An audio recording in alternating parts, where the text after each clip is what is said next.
Hey everyone, Duke here, and today we're going to go over the two Warlock builds that I have been using in doing helps and Sherpas in the new Salvation's Edge raid. And again, these are going to be very useful outside of the raid as well, but I just want to go over these two builds as I feel like they're very, very strong and very, very just fun to use in a lot of scenarios. Our first build is going to be a very supportive build that excels in both keeping yourself and your teammates alive. It's going to be using the new Speaker's Sight exotic. This exotic allows you to basically use your healing grenades as healing turrets. So when you throw out your healing grenade, it turns into a turret and just constantly heals both you and anybody around you. It is extremely, extremely strong, and I would very highly recommend trying this out and using it. And we're going to go over some of the specifics on what we need to really get this build to the next level. So obviously to start you need the exotic itself, but going into the actual build, I like to use this on the Dawnblade class itself. There's a couple reasons for that rather than using it on Prismatic. You technically can use it on Prismatic as you do have access to the healing grenade here, but I definitely prefer to use it again on Solar. And one of the main reasons for that is in the fragments. And so the main fragment here is going to be Ember of Benevolence. This allows for you to get very quick ability energy whenever you apply Restoration, Cure, or Radiant. And with Healing Grenade, you're going to be applying Cure instantly. But the main thing that you're going to be doing is actually with the turret itself that you're going to be spawning, is it constantly provides the Restoration effect on your teammates, and again, with the Ember of Benevolence, constantly reapplying that restoration effect is going to keep your ability regen up extremely high. And actually, assuming this you use the turret next to somebody and they stay within that range consistently, you're going to be able to get your healing grenade and your healing turret, and for that matter, up by the time the first healing turret goes away. So you basically have infinite uptime on this healing turret when using Ember of Benevolence. Now, outside of that, there's a lot of kind of flexible options. You can definitely run this with any solar super, or any super in general. I prefer to use it with Song of Flame if I can. Song of Flame is just a very, very potent super right now. It lasts a really long time, does a lot of damage, keeps you basically unkillable for the duration, and it also gives you just a little bit more like ability damage since you're going to be, again, with the healing grenade, obviously not doing any damage. You have a little bit like weaker ability damage potential, so this gives you something that allows you to actually have your abilities and your class itself doing more damage outside of your weapons. Obviously, you can definitely still run it with Will of Radiance, and I do run it with Will of Radiance in situations where we need it, you know, if we're doing some sort of damage check that maybe still needs a little bit of healing. I definitely still enjoy using it with Will of Radiance as well, but if I don't need the well, I prefer to use Song of Flame. Now, class ability is definitely up to your choice. I love Phoenix Dive. I think Phoenix Dive is just easily the best, keeps you alive. Like, if I'm going to use Healing Rift compared to Phoenix Dive, they're both kind of like defensive type options that can keep you alive, but Phoenix Dive doesn't have that really slow animation that you end up potentially dying in anyway. Phoenix Dive is just instant. You can just drop to the ground, insta-cure, insta-heal yourself. This keeps me alive a lot more often than you would think, and again, now that I've started using it for a while now, I highly prefer it over healing, the Healing Rift. Your jump is completely up to you. Your melee is completely up to you as well. I prefer to use Burst Glide and the Snap, but again, these really have no relevancy on the build itself. As for aspects, I prefer Icarus Dash. I love Icarus Dash. If I could have Icarus Dash in every single class ever, I would do so. The movement just feels so good. It's so helpful for so many cases, and it's not really just like a movement thing. It's not like, oh, I'm just using it for movement. It can really keep you alive in some cases, getting to cover quicker. It can get you into like getting a finisher quick. There's so many potential use cases for Icarus Dash that is really, really fun and really, really helpful, and it just makes the movement feel so much smoother. Again, it's not needed, it's not required in this build, but I really, really like it.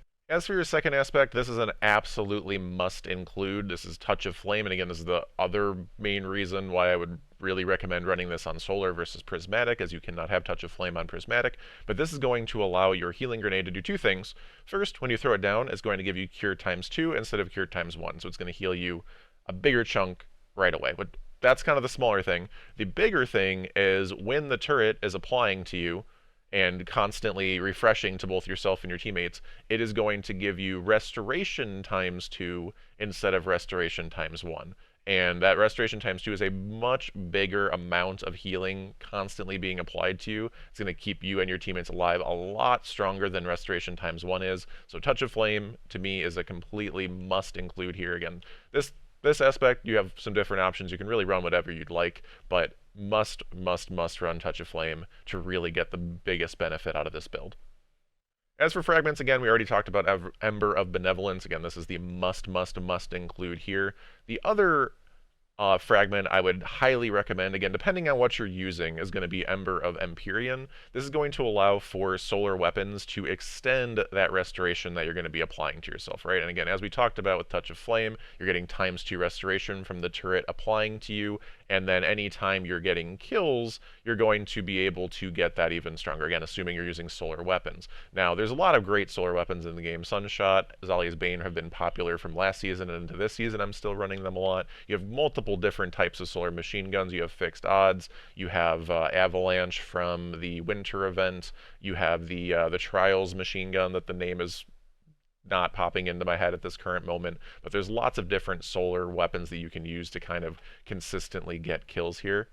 A weapon I'm very excited about coming out probably either in Act 2 or Act 3 here is the Aberrant Action. This is going to be another rocket sidearm, which rocket sidearms, if you don't already know, are insanely strong. Probably the best weapon type in the game, in my opinion, at this current moment. But this is going to be a solar rocket sidearm, and it's going to have some pretty great options. Heal Clip is going to be very interesting. This is going to give you another way to potentially even continue that Ember of Benevolence and really kind of build even deeper into that just support healing build. When you reload after a kill, you can heal yourself, you can heal your teammates that are near you. With the Cure, it's going to be just insanely high potential. There's some other good options. You can still run a classic Beacon rounds. You can do stuff with like Ambitious Assassin.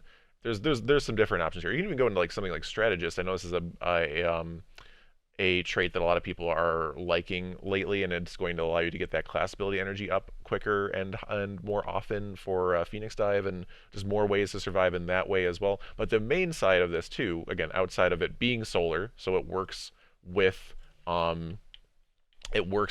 Ember of Empyrean, and again, potentially running Heal Clip for Ember of Benevolence too. But not only that, and again, those are some great options, but Incandescent is an insanely powerful perk that I just love on anything that rolls it. So this is going to be a great option there. Again, I'm super excited. This is probably the most exciting weapon of the entire episode, season, expansion, if you will, because again, rocket sidearms are great. Right now, on this build, again, like I said, I've been running Sunshot or potentially Zali's if I'm running a different exotic. I've been running the Call a lot, which is, again, one of the very easy to get rocket sidearms from the Pale Heart. And again, great weapon, awesome weapon, but being able to run a solar version of the Call that has even more just possibilities and really just cohesion with the build itself is going to be insane. So definitely be looking out for that new rocket sidearm as it comes out here soon. In terms of stats, I would definitely recommend 100 Resilience. I recommend that in all PvE activities. I'd also recommend as close to 100 Discipline as you can get. Again, we're very reliant on our Grenade, and again, if we have 100 Discipline, if we have Ember of Benevolence, and again, someone near us that we're applying this to, we're going to have infinite uptime on our grenades and our healing turrets here, so this is outstanding. Again, as high a recovery as you can get is helpful as well. Now, I do actually have the ability to get 100 recovery, and a couple of the fragments we didn't talk about yet is one of them is Ember of Tempering. This is going to allow, again, specifically if we are running solar weapons, to get our recovery maxed out through some kills, and this is going to also allow us to create fire sprites whenever it's active. So it's basically kill one thing with a solar weapon, kill the next thing with a solar weapon, and you instantly make a fire sprite. This does lower our recovery by 10, but again, when Ember of Tempering is active, we're getting that recovery back anyway, so no problem there. And with Ember of Mercy, this is going to give us even another way to get healing through our fire sprite. So we make the fire sprite, and then we pick it up, and it gives us a way to get restoration. So again, obviously we already have very high uptime, again, potentially infinite uptime if there's people near us with our healing grenade and our healing turret, but this is just another way to be alive. One other option other than Ember of Tempering is Ember of Searing, which is going to allow for defeating scorched targets to give melee energy and also, again, create the fire sprite, just the same way this can create a fire sprite. Again, this is beneficial because anything with incandescent is going to be creating that scorch effect, and you can still kind of do a similar thing. I feel like this uptime is not quite as high. It does give you more melees, but again, our build's not really about the melees, so it's an option, but maybe not the highest option. I think Ember of Tempering is probably a little bit better there. Another potential option is Ember of Solace. This one's definitely a very, very solid option, as this will allow you to get a higher duration of restoration, both in terms of its initial effect and in terms of its max effect when going with Ember of Empyrean. You're going to be able to get a higher stack of amount of time on that restoration. Again, if you're consistently killing things, it's not going to matter that much. But if there's kind of a bigger window in between on when you're getting kills, that can potentially come into effect as well. So again, another possible option. But for what I'm currently running, we are going with Ember of Benevolence, Ember of Tempering, Ember of Mercy, and Ember of Empyrean. As for mods, these definitely are dependent on exactly where I'm using this and, if I'm doing a DPS scenario or what have you. But for me, I'm pretty much always running Heavy Ammo Finder and Scout in any scenario where I'm killing just about anything. I want to make heavy for me, I want to make heavy for my team. Solar Siphon, I would definitely highly recommend. Again, assuming you're running solar weapons, obviously, otherwise use whatever you're doing. But again, with this build, you're probably running solar weapons and definitely want to be able to create orbs. And another benefit to that is anytime you make orbs and pick up an orb, this is going to allow you to have kind of perma radiant with radiant orbs from this season's artifact. Again, this isn't necessarily a crucial key of this build, but it's just free extra damage to be able to get easy ways to get radiant here. So definitely use radiant orbs with this build. No reason not to. As for gloves, again, I usually just use loaders. I have solar and strand because I'm running the sidearm here as well. But again, this is dependent on exactly what I'm doing. Maybe if I'm doing like a DPS scenario, like some things I've been doing with Edge Transit, I'd probably run a Void Loader in here to make sure I've got some extra damage. Or get my reloads in a little bit faster.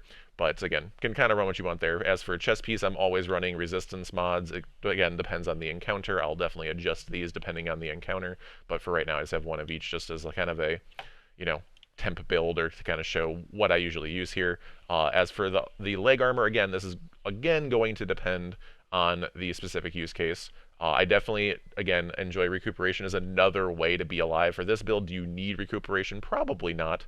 You have so many ways to live as it is, but again, just picking up an orb, giving you an insta chunk of healing is always beneficial. And again, living is, if you're not alive, you can't do anything else. When I've been running this specifically with Xenophage, I've really liked Solar Holster. Again, Xenophage reloads pretty slow on its own, and again, even with a Solar Loader, it still reloads pretty slow on its own, but I tend to use it as kind of like a, bring it out for a couple shots, burst something down, especially like the first encounter of Salvation's Edge. It's super duper nice. Potentially also in the fourth encounter, I've used it a lot as well. Having that holster mod is super duper beneficial as I don't have to just constantly reload it. And again, Scavenger is also super nice as for getting ammo back. Again, if I was using this in a like damage scenario, I would definitely be focusing more on surges, depending on, again, whatever my heavy or my DPS weapon of choice is. I would definitely be focusing more on the surges, but for this specific, just, test run or kind of explaining it, we're looking at those mods there. And again, the class item, kind of up to you. Again, Reaper's really nice. After I use my class ability, I can kill something, make an orb. I love Proximity Ward. This gives me another way, on top of everything else, to be alive. If I'm getting low, I'm in a kind of risky scenario, I can go in for that finisher, get that really strong overshield where I basically allow myself to reset and get some iframes, which is super nice. And then Bomber, again, allows me to get lower cooldowns on my grenade when I use my class ability, which again has a high uptime because I have high recovery. Like, it just kind of all combines everything into a really nice little bow. What I would say is, again, if I'm using this in more of a DPS scenario, I would probably switch at least one of these, if not multiple, to time dilation, just to have a higher chance or a higher uptime on my armor charge stacks and make sure that I for sure have armor charge for my surges that I would be running in that scenario. So that's really the only change I would make there. So our second build is going to be with Prismatic Warlock and is going to use the Getaway Artist exotic. As you may already know, the Getaway Artist allows you to eat an arc grenade and basically create a turret that will follow you around on your shoulders, and that's going to be part of this build, right? But the second part of this build, which is actually really interesting in how it works, is going to be Bleak Watcher. So when you eat any grenade with Bleak Watcher here, it is going to create a stasis turret. And by combining these two things, you combine Bleak Watcher, you combine Getaway Artists, whenever you eat your grenade, it's not only going to create, again, the arc turret that kind of goes on your shoulder and follows you around, but will also create a stasis turret. Now, stasis turret is obviously something that is normally used in the stasis subclass for warlocks, The one downside to this stasis turret is you cannot actually really control where it goes. Like it'll just pop out right in front of you rather than being able to actually throw it like you would normally do with a regular stasis turret. So that is the downside. You have to kind of be a little bit more weary of how you're using it and being able to use it effectively with it just kind of plopping down in front of you, but still incredibly strong.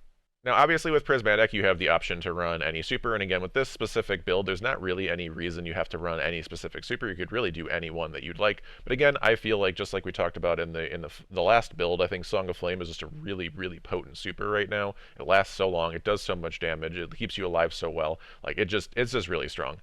So I definitely prefer to run Song of Flame, but if you have a reason or want to run something else, totally fine. Not going to change this build whatsoever. Again, like before, class ability is pretty much your choice, but I really enjoy Phoenix Dive. Jump is completely your choice. Melee is completely your choice as well. I have been running the Stasis Melee just because I like a little bit of extra freeze, but I know a lot of people have been probably focusing more on Arcane Needle for the range of it, and the ability to get multiple charges of it as well is really nice. But I've just been sticking with Stasis, but run whichever you want. Again, doesn't really affect the build at all. The one thing that will 100% affect the build is you must run the Storm Grenade, as this is the only arc grenade that you have an option to use. And again, with Getaway Artists, it must be an arc grenade that you are using and consuming in order to get that arc turret. Again, the Stasis turret will be with any grenade, but if you want both, you need the arc grenade. Now, the other aspect, again, obviously we're running Bleak Watcher. The other aspect here is definitely a little bit flexible. I feel like Feed the Void and getting the ability to have Devour is a super duper strong ability. Again, I like being alive. Devour keeps you alive very well. Not only that, but every time you proc Devour and re-proc Devour, you're getting grenade energy back, which is the whole build, right? The whole build is about eating your grenades, just like the first build, really. So anything that's giving you grenade energy, super duper beneficial, super duper helpful. Hellion is also a very nice option. And this is actually a really fun one, too, because if you run Hellion with the Bleak Watcher, and again, obviously, the Getaway Artist, you can actually have triple buddies. You can have, again, the Arc turret, you can have the Solar turret here, and then you have the Stasis turret. So sometimes I do run that just as like a kind of fun thing, but I do feel like just in terms of overall usefulness and strength, that Feed the Void is going to be a better option here. Now, honestly, the fragments are pretty much completely up to you. They really aren't going to affect the build too much, but I will go over the ones that I'm using and why I'm using them. First, we have Facet of Protection. This is going to keep me alive more. Again, everything I've talked about for this entire video is, and everything I really talk about in every video, and everything that I explain and teach when I do raid helps on my stream, is survival first, right? Survival first. If you are alive, you have a chance to do damage, you have a chance to learn mechanics, you have a chance to kill things. If you are not alive, you cannot learn mechanics, you cannot do damage, you cannot kill things. So being alive is the top priority, and this keeps me alive better. Awesome. Second is going to be Facet of Purpose. Again, technically this is kind of building towards being alive. As we are running the Solar Super with Song of Flame, this means that picking up an orb is going to give me Restoration. Again, Restoration was a big part of our first build. Restoration is a really effective thing to have. Honestly, all of these are quite effective, though. Anything we get, Amplified Restoration, Frost Armor, Woven Mail, Overshield, all of those are very useful. So no matter what super you're running, and no matter which one of these you end up getting from picking up orbs, that is going to be a very helpful thing. So I feel like this is definitely one of the best fragments we can use. So great option here. Next is going to be Facet of Awakening. This is going to allow us to, again, basically get kills and get more elemental pickups. Again, since we are running a lot of solar weapons still, again, similar weapons that we were talking about from before is what I'm still running with this build. Again, you can run what you want, but I'll be running a lot of solar weapons. Potentially the Call is a Strand sidearm. Again, we're looking forward to that solar sidearm that we were talking about earlier. But, with anything we're getting kills with, we're going to be getting potential pickups from that. So for solar, again, that's Fire Sprites, which is more grenade energy, which is a huge part of our build, again, or Tangles, if we're getting strand kills. Tangles, again, helps us kind of kill some more things.